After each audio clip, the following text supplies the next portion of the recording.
الحمد لله وكفى وسلام على سيد الرسل وخاتم الأنبياء وعلى آله وأصحابه الهدى.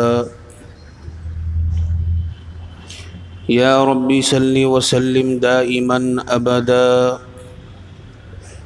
على حبيبك خير الخلق كلهم.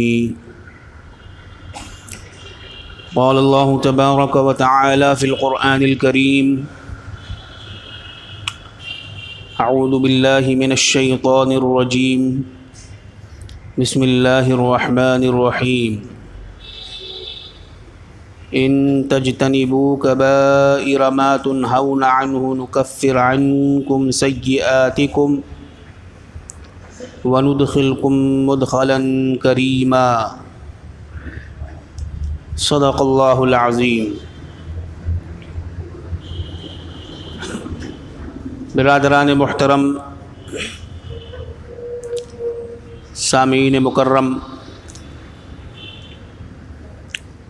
السلام علیکم ورحمۃ اللہ وبرکاتہ.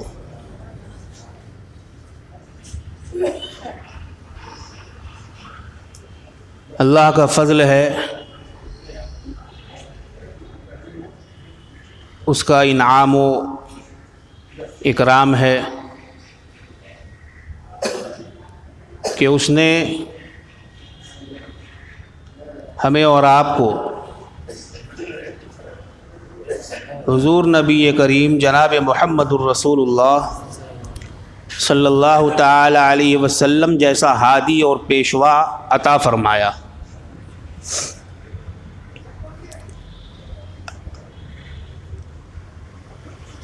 ہم موسیٰ علیہ السلام کو ماننے والے نہیں بنائے گئے، نہ ہم عیسیٰ علیہ السلام کو ماننے والے بنائے گئے. یعنی ان کی شریعت اور ان کی سنت کو اپنانے کی ہماری ذمہ داری نہیں ہے.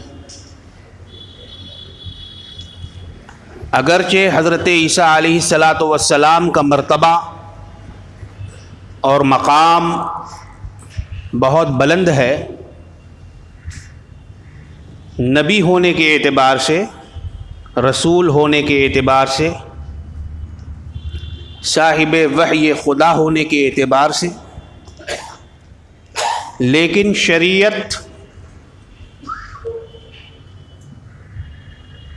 اور سنت ہمارے نزدیک ہمارے پیارے آقا جناب محمد الرسول اللہ صلی اللہ تعالی علیہ وسلم کی ہی ہمیں ادا کرنی ہوگی اور اس کے مطابق چلنا ہوگا. حضرت عیسیٰ علیہ السلام کو ہم مانیں گے اور ان پر ہم ایمان لائیں گے. ایمان لانا ہماری ذمہ داری ہے. اگر ہم حضرت عیسیٰ علیہ السلام کا نعوذ باللہ انکار کرتے ہیں تو ہم کافر ہو جاتے ہیں، ہم کافر ہو جائیں گے. حضرت موسیٰ علیہ السلام کو ہم ماننے سے انکار کر دیں تو ہم کافر ہو جائیں گے. یا جتنے بھی انبیاء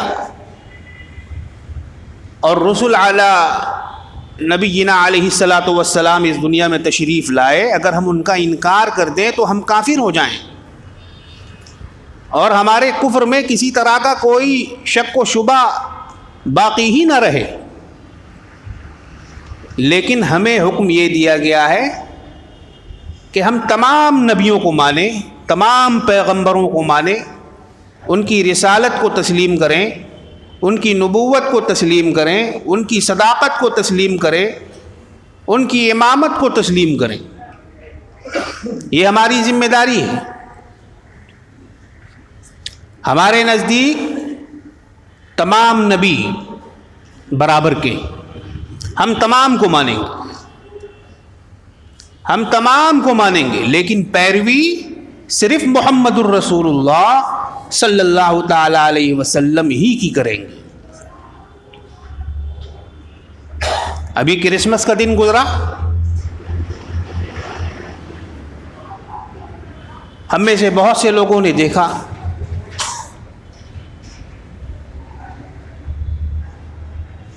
کہ مسلمان بھی کرسمس کے جشن کو منانے میں لگے ہوئے ہیں، کرسمس منا رہے ہیں، کیک کاٹ رہے ہیں، کیک خرید رہے ہیں، کیک کی دکانوں میں لائن لگا کر کھڑے ہوئے ہیں۔ ان سے اگر کوئی جا کر پوچھے کہ تم کس کو ماننے والے ہو، تم کس کے امتی ہو، کس کا کلمہ پڑھنے والے ہو، کس کی شریعت پر چلنے والے ہو، تمہارا نام کیا ہے، کیا جواب دے گا وہ؟ کیا جواب دے گا؟ وہ یہی کہے گا کہ میرا نام عبداللہ ہے، وہ یہی کہے گا کہ میرا نام عبد الرحمن ہے، یا میرا نام فلاں ہے فلاں ہے۔ وہ مسلمان ہو کر، ایمان والا ہو کر، رسول والا ہو کر، شریعت والا ہو کر جب کیک کاٹے گا، جب کرسمس منائے گا، جب کرسمس کی موم بتی پھونکے گا، جب کیک کی دکان میں کھڑا رہے گا لائن لگا کر، تو سوچئے وہ کیسا مسلمان ہے، وہ کیسا مسلمان ہے، کہاں کا مسلمان ہے، کس نبی کو مانتا ہے، کس پیغمبر کو مانتا ہے، کس قرآن کو مانتا ہے۔ مسلمان اس کو تو نہیں کہتے نا، اس کو تو مسلمان نہیں کہا جاتا ہے۔ مسلمان ہونے کا مطلب یہ ہے کہ ہر چیز سے، ہر گناہ سے اور ہر شرک سے بچتا رہے، اپنے آپ کو بچاتا رہے، اپنے ماحول کو بچاتا رہے، اور دین پر قائم رہے، دین پر قائم رہے۔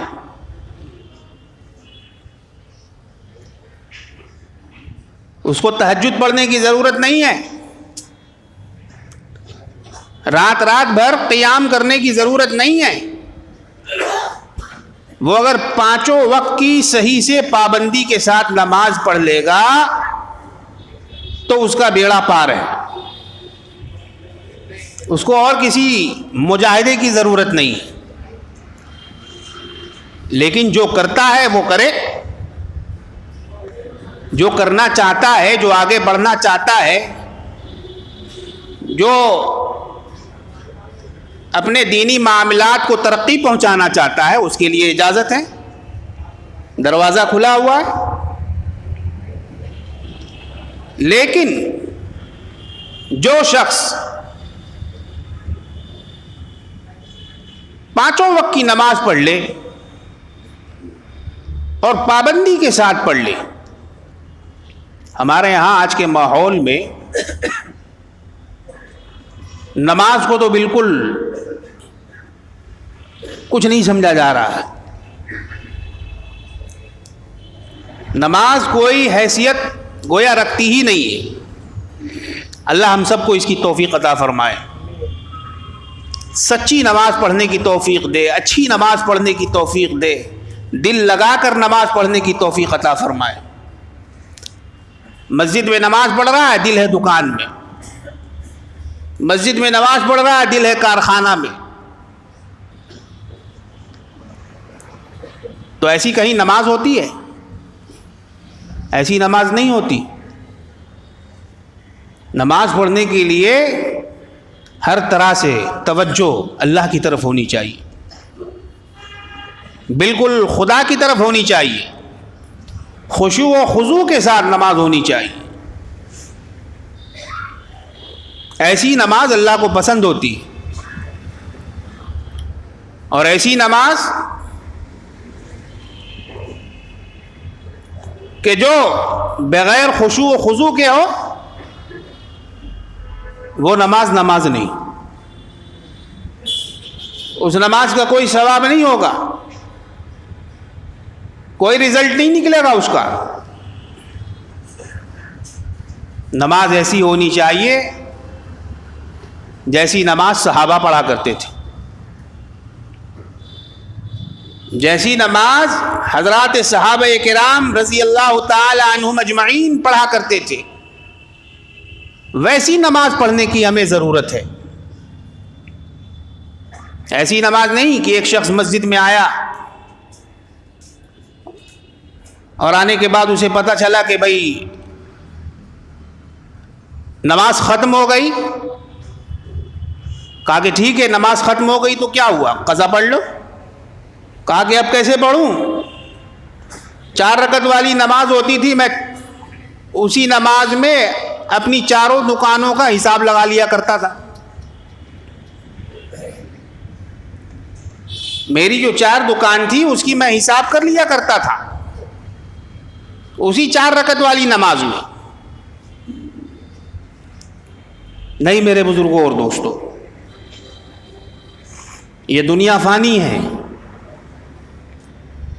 یہ دنیا فانی ہے، کلکم ہالکون، پوری دنیا ہلاک ہونے والی ہے، پوری دنیا تباہ ہونے والی ہے، پوری دنیا برباد ہونے والی ہے، قیامت آنے والی ہے۔ اذا زلزلت الارض زلزالہا، کوئی ہے اس کائنات میں جو اس زمین کو ایک دن جھنجھوڑ کر رکھ دے گا، اس زمین کو فنا کر کے رکھ دے گا، اس زمین کو اکھاڑ کر رکھ دے گا، اس زمین کو تہو بالا کر کے رکھ دے گا؟ کیا ہمارا آپ کا ایمان اس خدا پر نہیں ہونا چاہیے؟ کیا ہمارا ایمان صرف دکان تک محدود رہے گا، مکان تک محدود رہے گا، کارخانوں تک محدود رہے گا، اپنی زندگی اور اپنے آس پاس والوں تک محدود رہے گا؟ نہیں میرے محترم بزرگوں اور دوستوں، یہ دنیا تباہ ہونے والی ہے، برباد ہونے والی ہے۔ ہمیں اسی دنیا میں رہ کر اپنی آخرت کو بنانا ہے، آخرت کو چمکانا ہے۔ اگر آخرت چمک گئی تو ہماری دنیاوی زندگی بھی اللہ تعالی آسانی کے ساتھ گزروا دے گا۔ آخرت کی فکر ہر حال میں مقدم رکھیے۔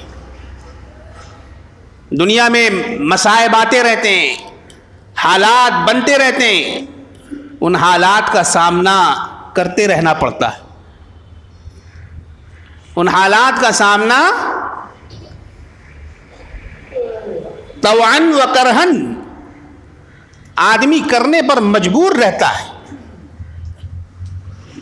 کیونکہ زندگی ایسی ہے کہ اس میں کچھ نہ کچھ حالات آپ کے سامنے پیدا ہوتے رہیں گے۔ آج دیکھ لیجئے کیسے حالات ملک کے بنائے گئے، اس بات سے ہم اور آپ بخوبی واقف ہیں، جو کبھی نہیں ہوا آج وہ ہو رہا ہے، جس بات پر کبھی مسلمانوں نے سوچا نہیں، ان کے اعلیٰ دماغوں نے کبھی اس طرف توجہ کی نہیں، جو بڑے بڑے پیسے والے مسلمان ہیں آج بھی وہ خواب غفلت میں مصروف ہیں۔ بات نوٹ کیجئے، آج بھی وہ اپنے دین سے دور ہیں، آج بھی وہ دنیا کے چکروں میں الجھے ہوئے ہیں۔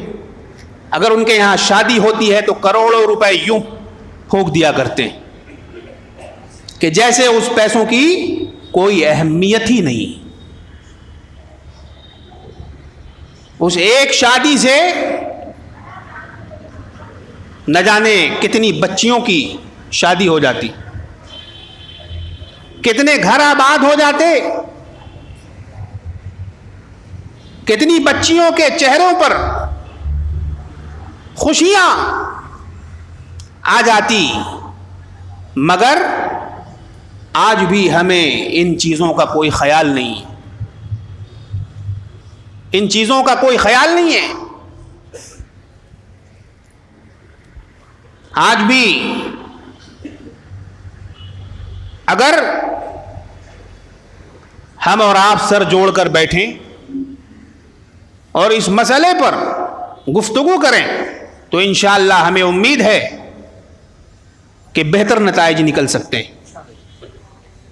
سوچنے کی بات ہے میرے بزرگوں اور دوستوں، منگنی میں خرچ ہو رہا ہے، کیوں خرچ ہو رہا ہے؟ کیا چیز ہے منگنی؟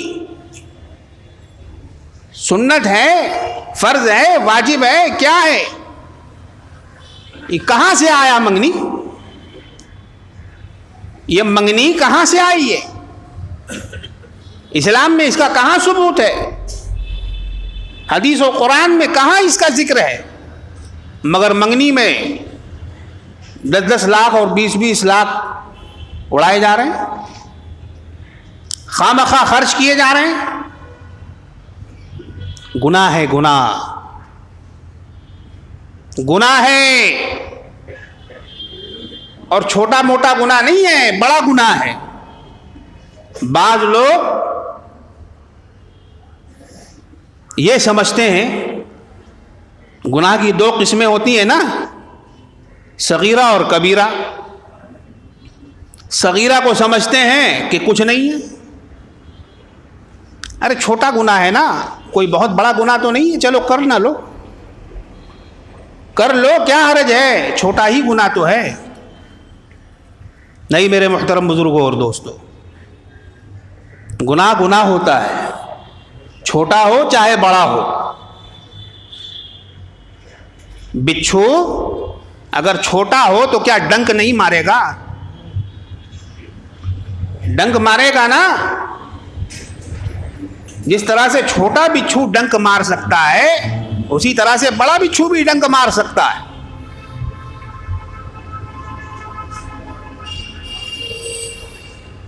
اگر آنکھ کا انگارہ ہے، لوگ اس کو معمولی چیز سمجھتے ہیں۔ آج تو جہنم والے کام ہو رہے ہیں، اللہ کی پناہ، لوگ عذاب سے ڈر نہیں رہے، خوف خدا لوگوں پر آج طاری نہیں ہے۔ اللہ کا ڈر، اللہ کی خشیت، اللہ کی معرفت آج لوگوں سے بہت دور ہے۔ دین سے قریب آئیے، اب ہمارا اب سہارا کوئی نہیں ہے سوائے خدا کے، اس دھرتی پر ہمارا نگہبان کوئی نہیں ہے سوائے رب العالمین کے۔ اب اس کے سامنے سجدہ ریز ہونا پڑے گا، اب اس کو منانا پڑے گا، اپنے گناہوں کا اعتراف کرنا پڑے گا، اپنے گناہوں کی معافی مانگنی پڑے گی۔ گناہ کر کے اگر کوئی ڈھٹائی پر اڑا رہے گا تو اللہ تبارک و تعالی اس کی اس ڈھٹائی کو اس کے جبڑے پر ماریں گے، اس کے منہ پر ماریں گے، اور اس کو عذاب علیم میں گرفتار کریں گے۔ دنیا میں بھی اس کا خسارہ ہوگا، آخرت میں بھی اس کا خسارہ ہوگا، اور ظالم حکمرانوں کو اس کے اوپر مسلط فرما دیں۔ آج ہو رہا نہیں ہو رہا؟ ظالم ہمارے اوپر مسلط ہے، ظالم مسلط ہے، تو اس کے ظلم سے ہمیں آزادی کب ملے گی؟ جب ہم اپنے آپ کو گناہوں کی سے آزاد کرائیں گے، اپنے آپ کو ہر طرح کے گناہوں سے آزاد کرائیں گے، چاہے وہ صغیرہ ہو، کبیرہ ہو، چھوٹا ہو، بڑا ہو، جیسا بھی ہو، اپنے آپ کو ان گناہوں سے آزاد کرائیں گے، تو اللہ تعالیٰ ایسے ظالمین سے ہمیں آزاد فرمائے گا، ہمیں نجات عطا فرمائے گا۔ تو گناہ چھوٹا ہو یا بڑا ہو، گناہ گناہ ہوتا ہے۔ ایک چنگاری ہے، وہ چھوٹی سی چنگاری ہے، لیکن وہی چنگاری اگر کسی کے کپڑے پر گر جائے، لگ جائے اور اس کو پکڑ لے تو بتائیے وہ کپڑا جلائے گی نہیں جلائے گی؟ وہ چنگاری کپڑے کو پکڑے گی نہیں پکڑے گی، اس کو جلائے گی نہیں جلائے گی۔ تو جب یہ چنگاری کا یہ اثر ہے تو پھر بڑے بڑے آنکھ کے گولوں کا کیا اثر ہوگا؟ جہنم کا کیا حال ہوگا؟ قبر کا کیا حال ہوگا؟ وہاں جانے سے کیا ہمیں ڈر نہیں لگتا؟ وہاں کے لیے کیا ہمیں فکر نہیں ہونی چاہیے؟ ہم دنیاوی معاملات میں فکر کرتے ہیں، بچوں کا کیا ہوگا، بچیوں کا کیا ہوگا، کہاں جائے گی، کہاں پڑھے گی، یا کہاں جائے گا، کہاں پڑھے گا، کہاں رہے گا۔ ہم ان معاملات میں فکر کرتے ہیں، مگر آخرت کے معاملے میں کوئی فکر نہیں کرتے، آخرت کے بارے میں کچھ نہیں سوچتے۔ گناہوں سے بچنے کی کوشش کریں، گناہوں سے بچنے کی کوشش کریں۔ گناہ چھوٹا ہو یا بڑا ہو، گناہ گناہ ہوتا ہے، گناہوں پر اڑنا نہیں چاہیے، اللہ تعالیٰ سے معافی مانگنی چاہیے، اللہ تعالیٰ سے معافی مانگنی چاہیے، رونا چاہیے، گڑ گڑانا چاہیے۔ جس کے ساتھ بھی کوئی اونچ نیچ ہو جائے، کچھ انبن ہو جائے، کچھ ناچاقی ہو جائے، ہمیں چاہیے کہ ہم ایک دوسرے سے معافی مانگیں، معافی مانگیں۔ آج وہ زندہ ہیں، ہم معافی مانگ کر گناہ سے فارغ ہو سکتے ہیں، گناہ سے بچ سکتے ہیں۔ کل کو وہ ہمیں نہیں ملنے والا، ہم کہاں ڈھونڈیں گے، ہم کہاں ڈھونڈیں گے؟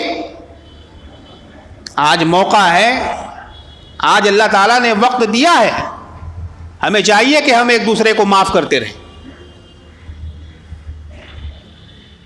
والکاظمین الغیظ، غصے کو پی جانے والے، والعافین عن الناس، اور لوگوں پر عفو درگزر کرنے والے، لوگوں کو معاف کرنے والے۔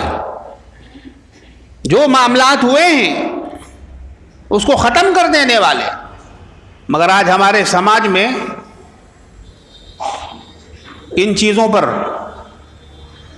بالکل کام نہیں ہو رہا، بالکل کسی کا دھیان نہیں جاتا۔ ارے غصہ ہو گیا بلا سے، کیا ہوا، ہم تھوڑی نہ منائیں گے، ہم تھوڑی نہ منائیں گے۔ نہیں میرے بزرگوں اور دوستوں، ہمیں چاہیے کہ ہم ایک دوسرے کو مناتے رہیں، ایک دوسرے کو مناتے رہیں، خیر خواہی سے پیش آئیں، خیر خواہی سے، اچھائی سے پیش آئیں، اخوت سے، محبت سے اپنے سماج کو بھر دیں، کیونکہ ہمارا تو اور کوئی ہے نہیں۔ ہم اگر ایک دوسرے کو ہی نہیں دیکھیں گے تو دوسرا ہمیں کیا دیکھے گا؟ اور آج تو یہ حال ہے کہ دوسرے لوگ ہمیں دیکھنا ہی نہیں چاہتے، ہمیں دیکھنا ہی نہیں چاہتے، ہمارے وجود کو وہ پسند کرنا ہی نہیں چاہتے۔ اس لیے ہم اپنے ماحول کو ٹھیک کریں، اپنے ارد گرد کے حالات کو صحیح کرنے کی کوشش کریں، اپنے آپ کو سچا اور پکا مسلمان بنانے کی کوشش کریں۔ یہ پہلی ترجیح ہونی چاہیے ہماری۔ مگر ہم کیا سمجھ رہے ہیں کہ اگر ہم نے بڑی شادی کر لی تو ہمارا بہت نام ہو گیا، ہمارا بہت نام ہو گیا، اور نام ہمارا بہت اونچا ہو گیا۔ بڑی بڑی شادی کرنے سے کوئی بڑا نہیں ہو جاتا، تقوی سے بڑا ہوتا ہے آدمی، پرہیزگاری سے بڑا ہوتا ہے آدمی، اللہ کو ماننے سے بڑا ہوتا ہے آدمی، شریعت پر چلنے سے بڑا ہوتا ہے آدمی۔ روپے پیسے تو یہ تو آنے جانے والی چیز ہے، آج آپ کے پاس ہے کل آپ کے پاس نہیں رہے گی، آج ہمارے پاس ہے کل آپ کے پاس ہو جائے گی۔ روپیہ پیسہ تو قارون کے پاس بھی تھا، مگر کیا ہوا اس کا حشر؟ زمین دوز کر دیا گیا، دھسا دیا گیا، دھسا دیا گیا اس کو اس کے خزانے کے ساتھ، اس کی کنجیوں کے ساتھ۔ اسی لیے امیری میں فخر نہیں کرنا چاہیے، اس کو اللہ تعالیٰ کا عطیہ سمجھنا چاہیے۔ وہ آپ کا امتحان شروع ہو گیا، آپ امیر بنائے گئے، آپ کا امتحان شروع ہو گیا۔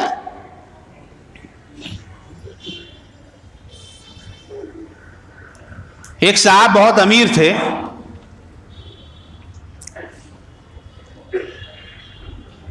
وہ بنی اسرائیل کے تھے، حدیث میں یہ بات ہے، بنی اسرائیل کے تھے وہ۔ ان کی ایک بہت بڑی تجوری تھی، زیورات اور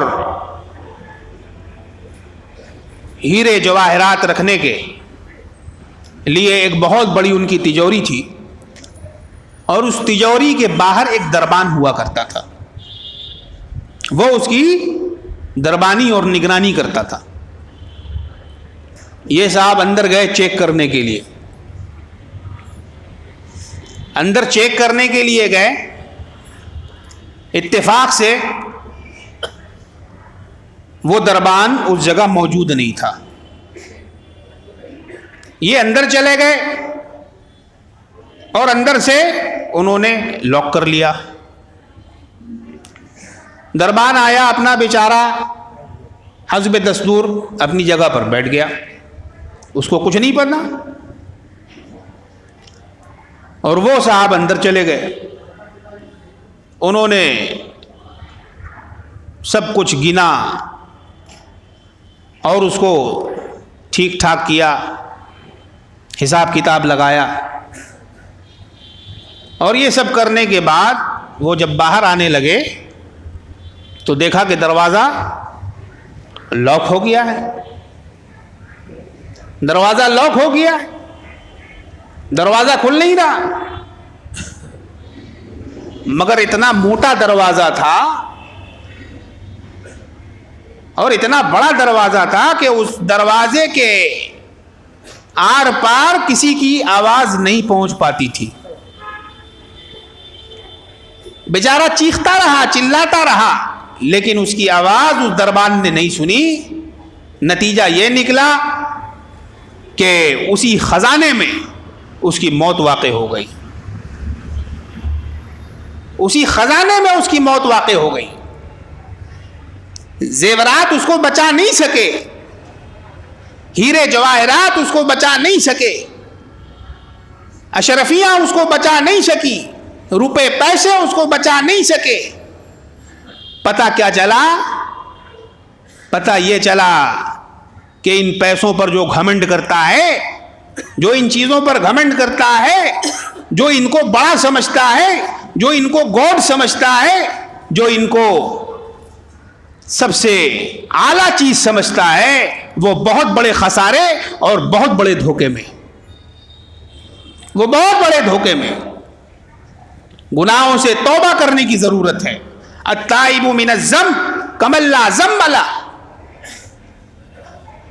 حدیث رسول ہے، آقا مولا جناب محمد الرسول اللہ صلی اللہ تعالی علیہ وسلم کا ارشاد گرامی ہے کہ گناہوں سے توبہ کرنے والا ایسا ہے جیسا کہ اس نے کبھی گناہ کیا ہی نہیں، جیسا کہ اس نے گناہ کبھی کیا ہی نہیں، بالکل پاک و صاف ہو کر اللہ تعالیٰ اس کو کلین اور نیٹ کر کے چھوڑ دیتے ہیں، کہ جیسے ابھی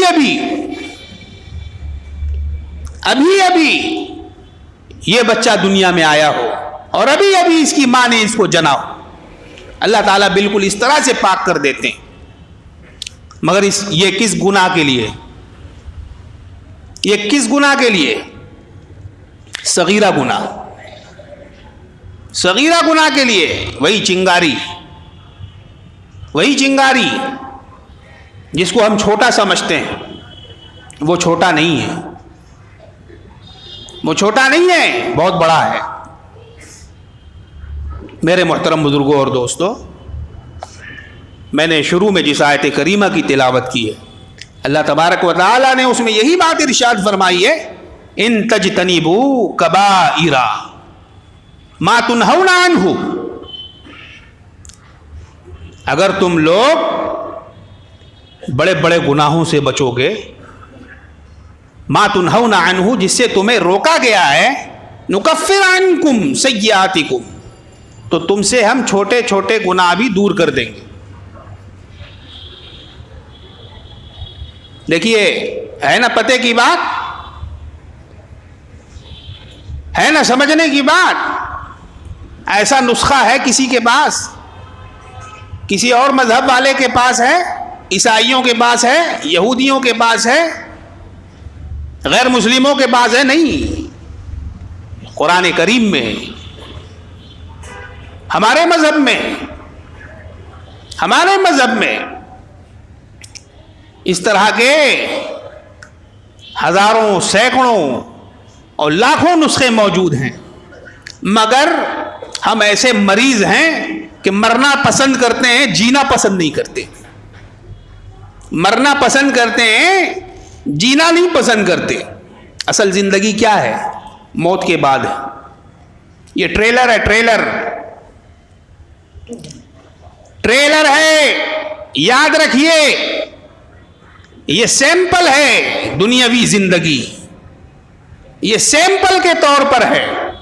یہاں جو بھی ہیں، حاجی صاحب ہیں، نمازی صاحب ہیں، غازی صاحب ہیں، مولانا صاحب ہیں، مفتی صاحب ہیں، سب کو جانا پڑے گا، سب کو رخت سفر باندھنا پڑے گا، سیمپل ہے، مگر اسی سیمپل کو ہم سب کچھ سمجھ بیٹھے۔ حدیث میں آیا، آقا نبی کریم جناب محمد الرسول اللہ صلی اللہ علیہ وسلم ارشاد فرماتے ہیں، موتو قبل ان تموتو۔ یہ دیکھیے کیسی بات ہے، کیسی بات ہے، مرو مرنے سے پہلے، مرنے سے پہلے مرو۔ کیا بات ارشاد فرمائی ہے آقا نامدار جناب محمد الرسول اللہ صلی اللہ تعالی علیہ وسلم نے، کیسی بات ارشاد فرمائی، موتو قبل ان تموتو، اپنے آپ کو مردہ سمجھو، اپنے آپ کو مردہ سمجھو، اپنی کوئی حیثیت، اپنی کوئی وقت، اپنے آپ کو بڑا نہیں سمجھنا، اپنے آپ کو چھوٹا سمجھو، اپنے آپ کو کمتر سمجھو، شیخی مت بگاڑو، غرور مت کرو، مالدار ہونے کا فخر مت کرو، بلڈنگ والا ہونے کا فخر مت کرو، کوٹھی والا ہونے کا فخر مت کرو، بڑے ہونے کا فخر مت کرو، مال و اسباب جمع کرنے کا فخر مت کرو، بلکہ اپنے آپ کو سب سے کمتر سمجھو، سب سے حقیر سمجھو۔ اگر تم یہ کرو گے تو ہم تم کو ایک نئی زندگی دیں گے، ہم تم کو ایک نئی زندگی دیں گے، اور وہ زندگی کیسی ہوگی؟ وہ زندگی ایسی ہوگی کہ جس میں فنا کا کوئی سوال ہی نہیں پیدا ہوگا، ہمیشہ ہمیش کی زندگی، خالدین فیہا ابدا، وہ ہمیشہ ہمیش کی زندگی ہوگی۔ اور وہ ایسی جنت میں ہوگا کہ جس جنت میں دودھ کی نہر بہ رہی ہوگی، سبحان اللہ، شہد کی نہر بہ رہی ہوگی، اور غلمان وہاں آگے پیچھے کر رہے ہوں گے۔ چھوٹے بچوں سے جو ہم لوگ کام لیتے ہیں وہ جلدی جلدی کام کر دیا کرتے ہیں چھوٹے بچے، وہی کام اگر کسی بڑے کو دیجیے گا تو اتنی جلدی وہ کام نہیں ہو پائے گا۔ تو غلمان جو ہے یہ جنتیوں کے خدام ہیں، جنتیوں کے خدام ہیں۔ غیر مسلمین کے بچے اگر مر جاتے ہیں چاہے وہ عیسائی کا بچہ ہو، یہودی کا بچہ ہو. اسلام اصل میں انصاف والا مذہب ہے، انصاف والا مذہب ہے، مساوات والا مذہب ہے. ہمارے اس مذہب میں کسی کے ساتھ اتیاچار کا معاملہ نہیں ہوتا، چاہے وہ زندہ ہو یا مردہ ہو.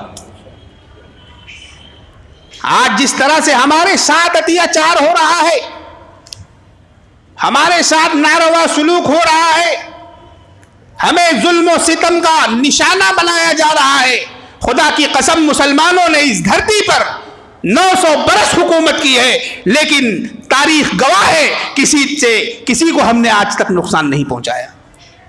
نہ ہمارے کسی بادشاہ نے اپنی رعایا کو نقصان پہنچایا ہے. تاریخ گواہ ہے، جو بھی آئے یہاں انہوں نے کسی کو نقصان نہیں پہنچایا. باہم ان کے رجواڑوں سے لڑائی ہوا کرتی تھی، بادشاہوں سے مدبیر ہوا کرتے تھے وہ لوگ، لیکن رعایا کے ساتھ کسی طرح کے معاملات بادشاہان اسلام نے کبھی نہیں کیا، کبھی نہیں کیا اور نہ اس کا حکم دیا ہے. ایک غزوے پر حضور نبی کریم جناب محمد الرسول اللہ صلی اللہ تعالی علیہ وسلم نے لوگوں کو ہدایت دی کہ خبردار اے میرے صحابہ، وہاں جا کر تم کسی بوڑھے پر ہاتھ نہ اٹھانا، کسی عورت پر ہاتھ نہ اٹھانا، کسی بچے پر ہاتھ نہ اٹھانا، کسی یتیم پر ہاتھ نہ اٹھانا، کسی بیوہ پر ہاتھ نہ اٹھانا، کسی درخت کو نہ کاٹنا اور وہاں کی ہریالی کو تباہ و برباد نہ کرنا. یہ کس کی تعلیم ہے؟ جناب محمد الرسول اللہ صلی اللہ علیہ وسلم کی تعلیم ہے.